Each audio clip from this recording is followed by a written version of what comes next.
Hello, I'm getting ready to go live here in just a minute.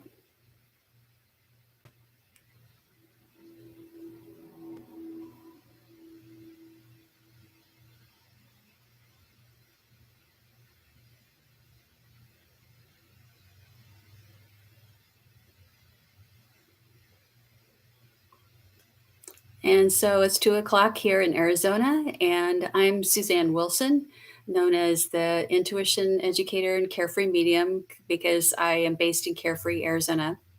I also happen to believe that you can live a more carefree life when you learn how to tune into your own inner abilities to be intuitive and to make your own direct connections with spirit loved ones and guides.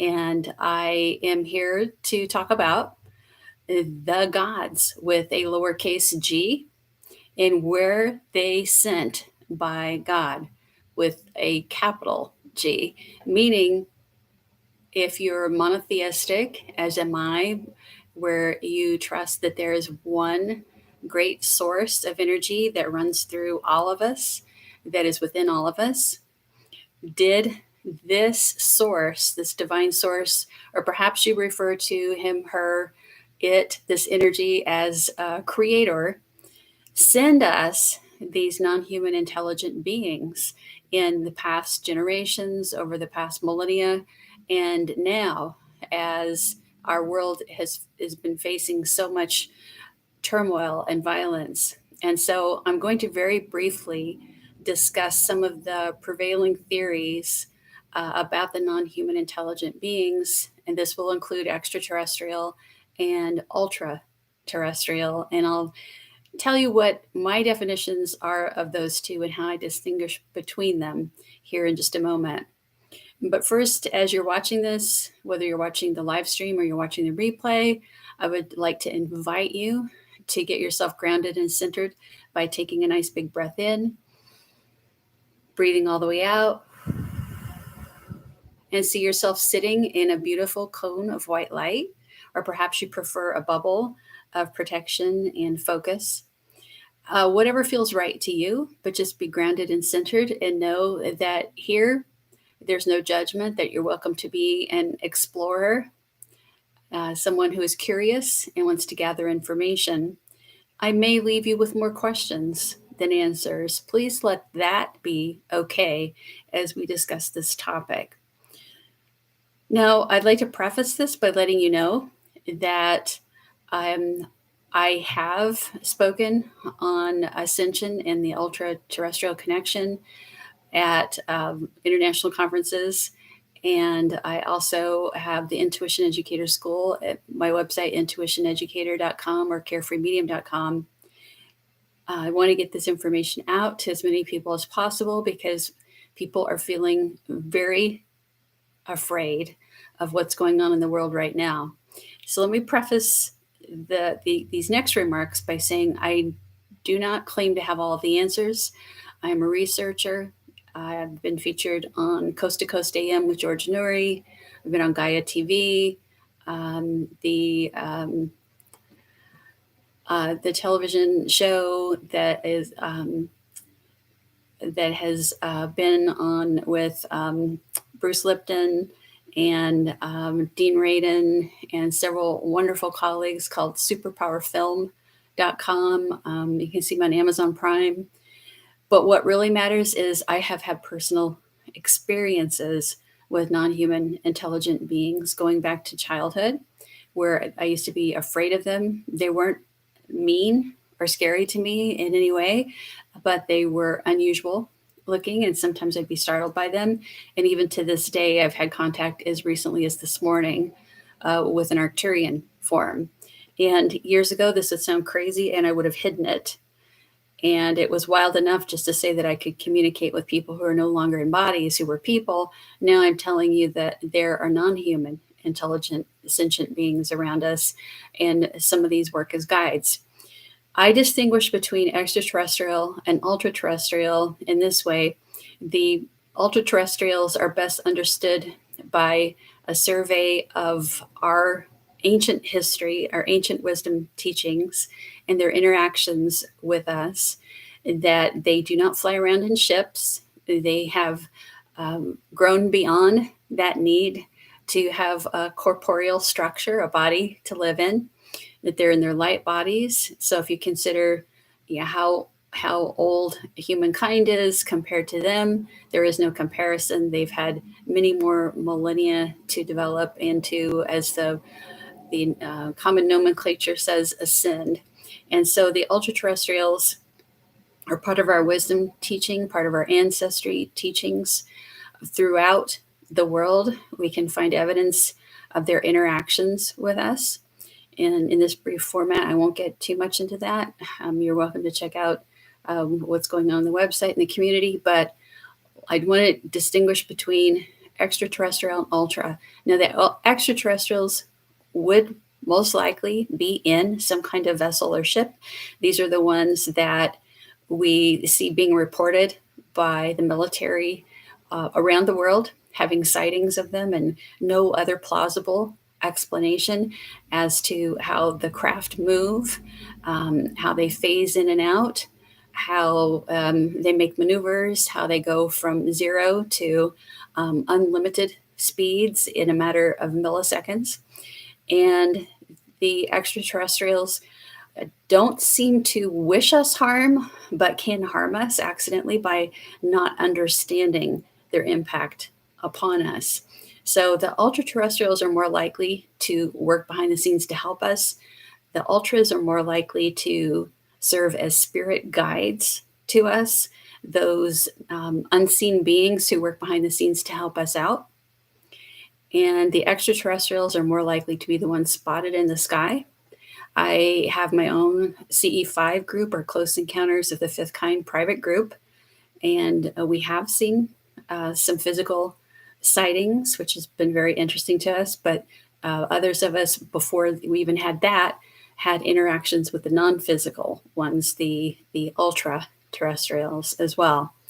And so here's what literature is telling us, what other experiencers are telling us, and what our own human history is telling us is that there's a couple different theories. One is that we have been having our genetic material manipulated, and that we have hybrid races that blend with these non-human intelligent beings.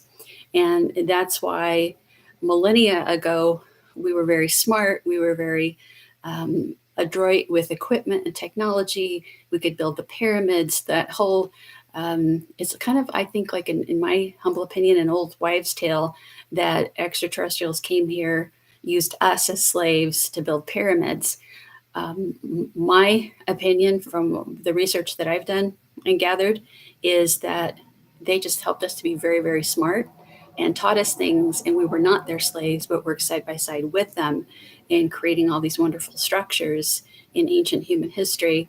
And then another theory is that they dumbed us down, that we would be easier to control, and easier to not go out of control if they dumbed us down at some point.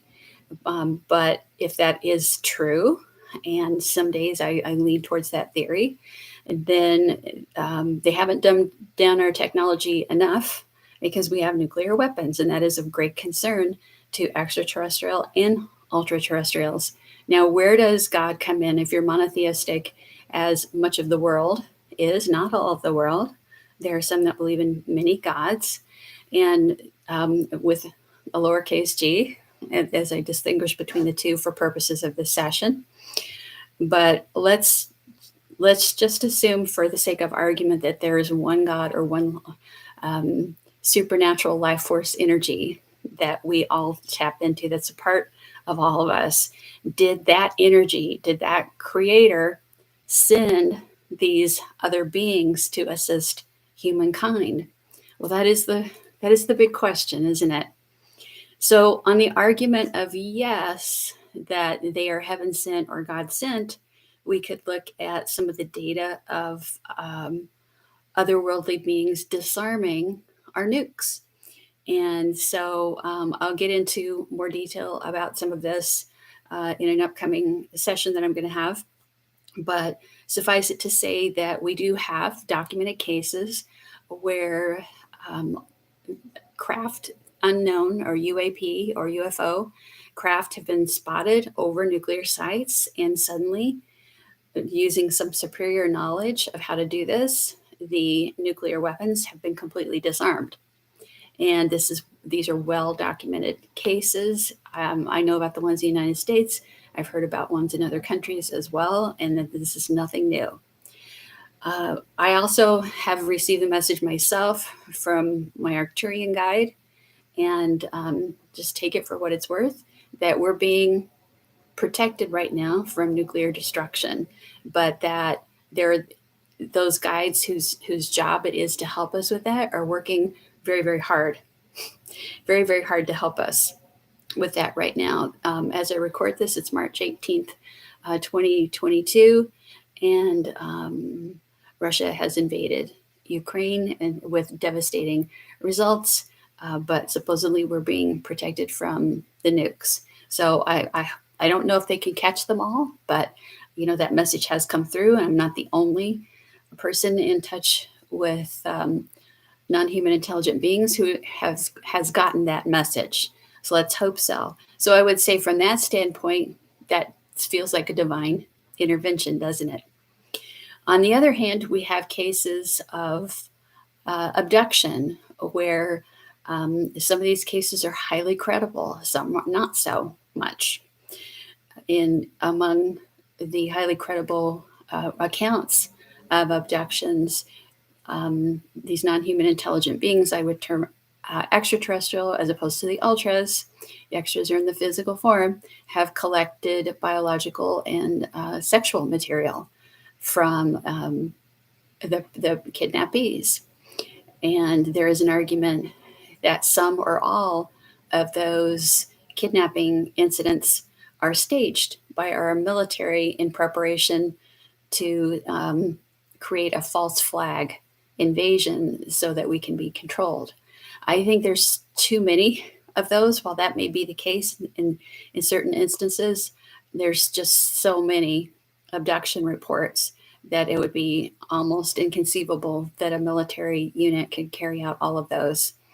And the information that I've been able to gather, there seems to be a pattern or a trend where those doing the abducting, assuming that they are extraterrestrials and not any kind of false flag type of operation, don't intend for their kidnappees to even remember, let alone be harmed by what they're doing. It is almost like how we tag and release fish.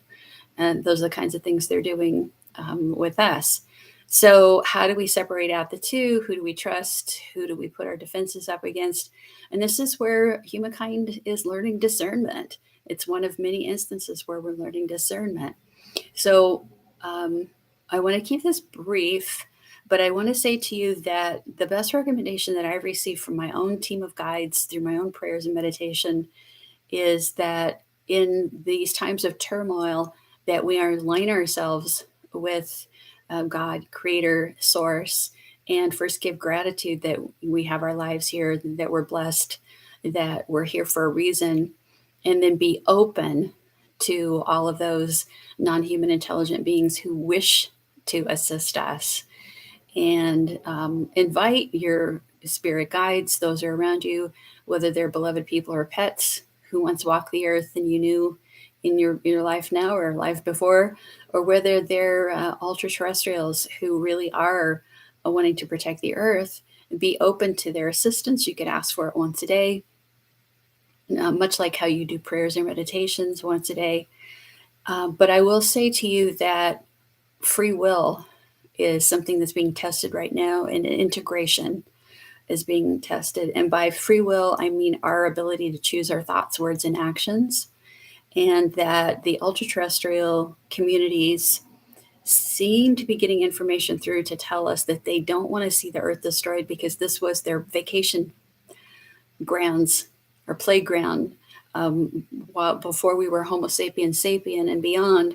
And they wanted to see the earth be able to go back to being the untouched beauty, or at least the well maintained and well taken care of beauty that it has been in the past. And then there are ultra-terrestrials that want us to evolve and have the chance to evolve as did they. And they will interfere to a certain degree, but mostly what they're trying to do now is work behind the scenes by inspiring us and motivating us to do better and be better. And we don't pray to them, but we petition them for what we feel we need in the moment. And that's a way to continue, if you're a monotheist as me, one God, that's a way to not put up false idols and just accept that they're help from a loving God who knows that Earth is a rough hewn classroom and we need all the help that we can get. So, from that standpoint, my sense is that the ultras are a gift, just like any other spirit guide or angelic being. They are a gift from that loving creator, and that we need to keep our eyes open and our discernment aware for the extraterrestrials who may just see us as science experiments to follow and to track, or that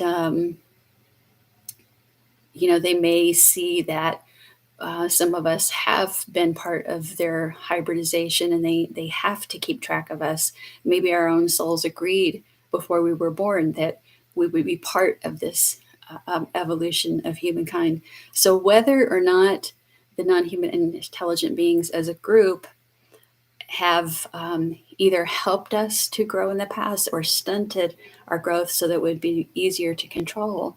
At this point in time, it's about integration. So I'm going to come back to the integration that I mentioned a while ago.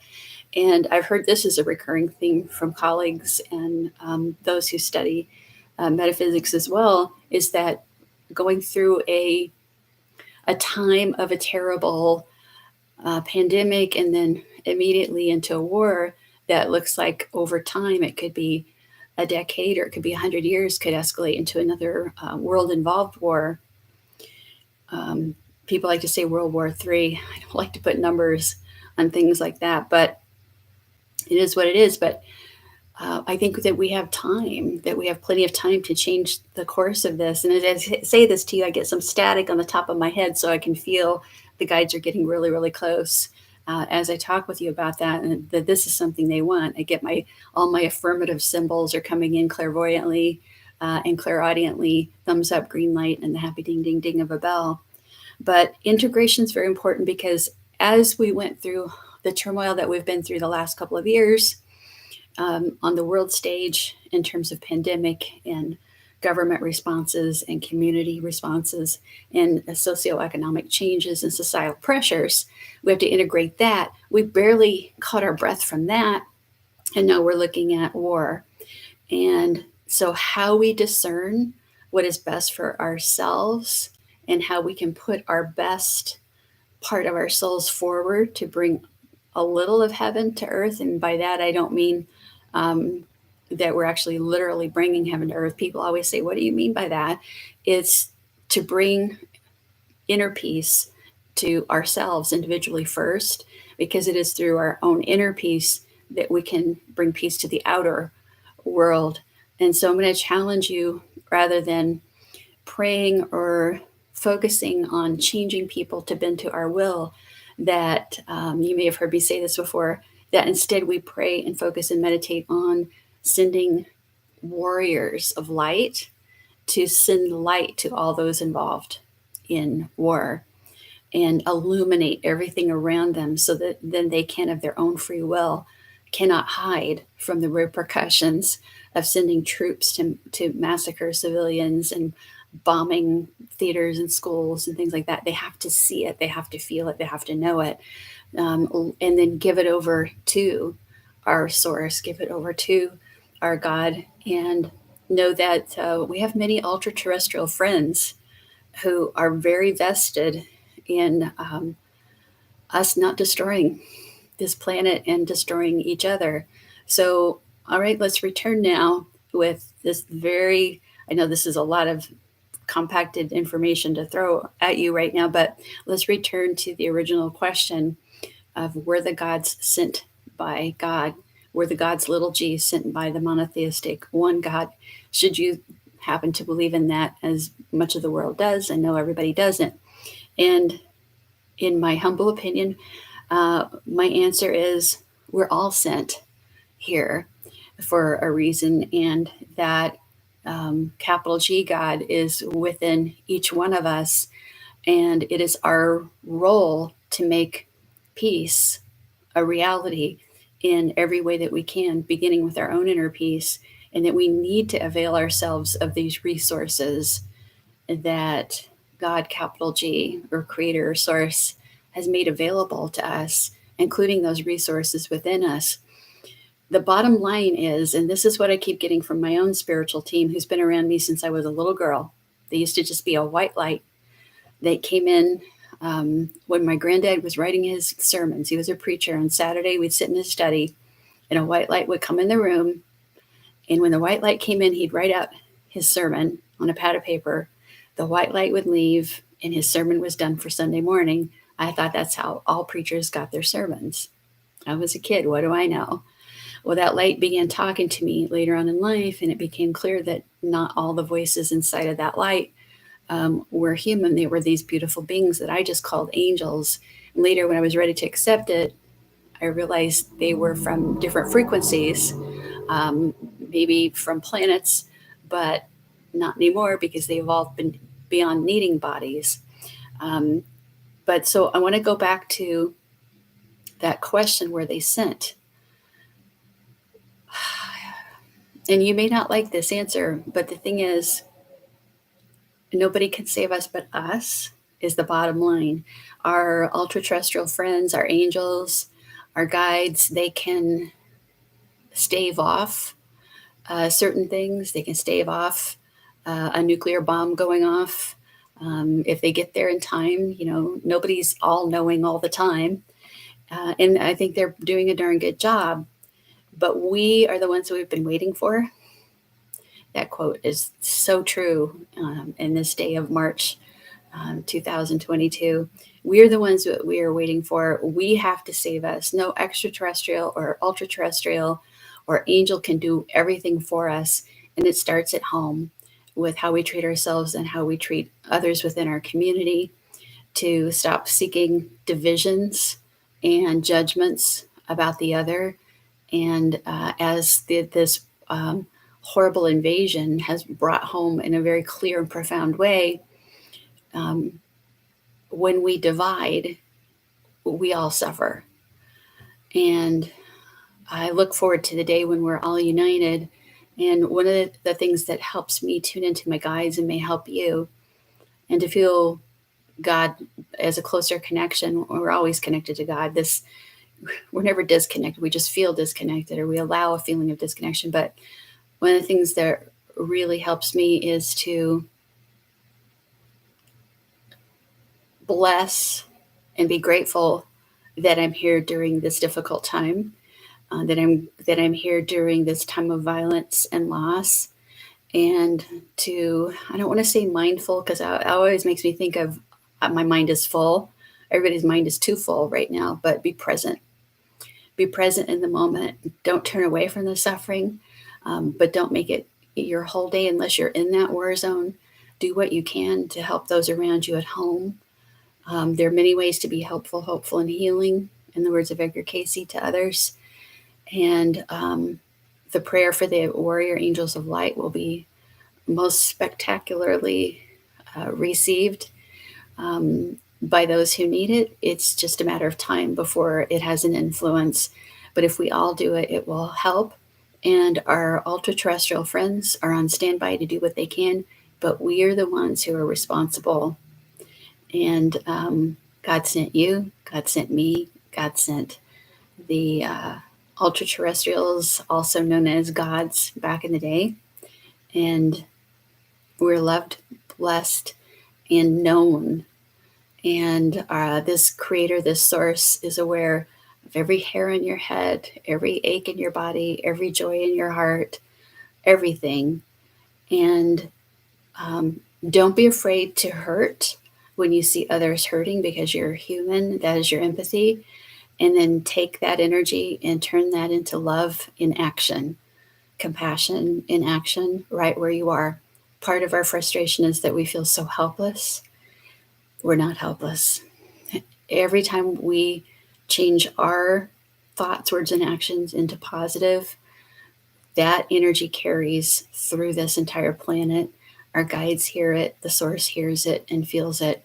So at the end of the day, yes, we're all sent here by this loving source that is in you and me and all.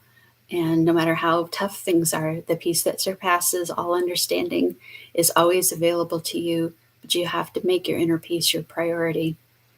Okay, warrior angels of light, ultra-terrestrial friends, we call upon you to send light to everywhere that is needed, to the homeless, hungry, suffering, suppressed, to those in war, to those creators of war. Illuminate everything so they cannot hide from the brutal destruction. They cannot hide from the consequences of their actions. They have to feel them here and now, and then of their own free will choose to do better. And so it is. I will leave you now. I hope to see you soon. Check out my Ascension, the Ultra Terrestrial Connection course. It's on March 29th. You can join it live and ask questions. You can watch the replay later. I'll be around for you. We have a very active community and we're all supporting each other through difficult times, and we're finding lots of joy in the process. For now, I'm Susanne Wilson, and I'm sending love from my heart to yours. Thank you.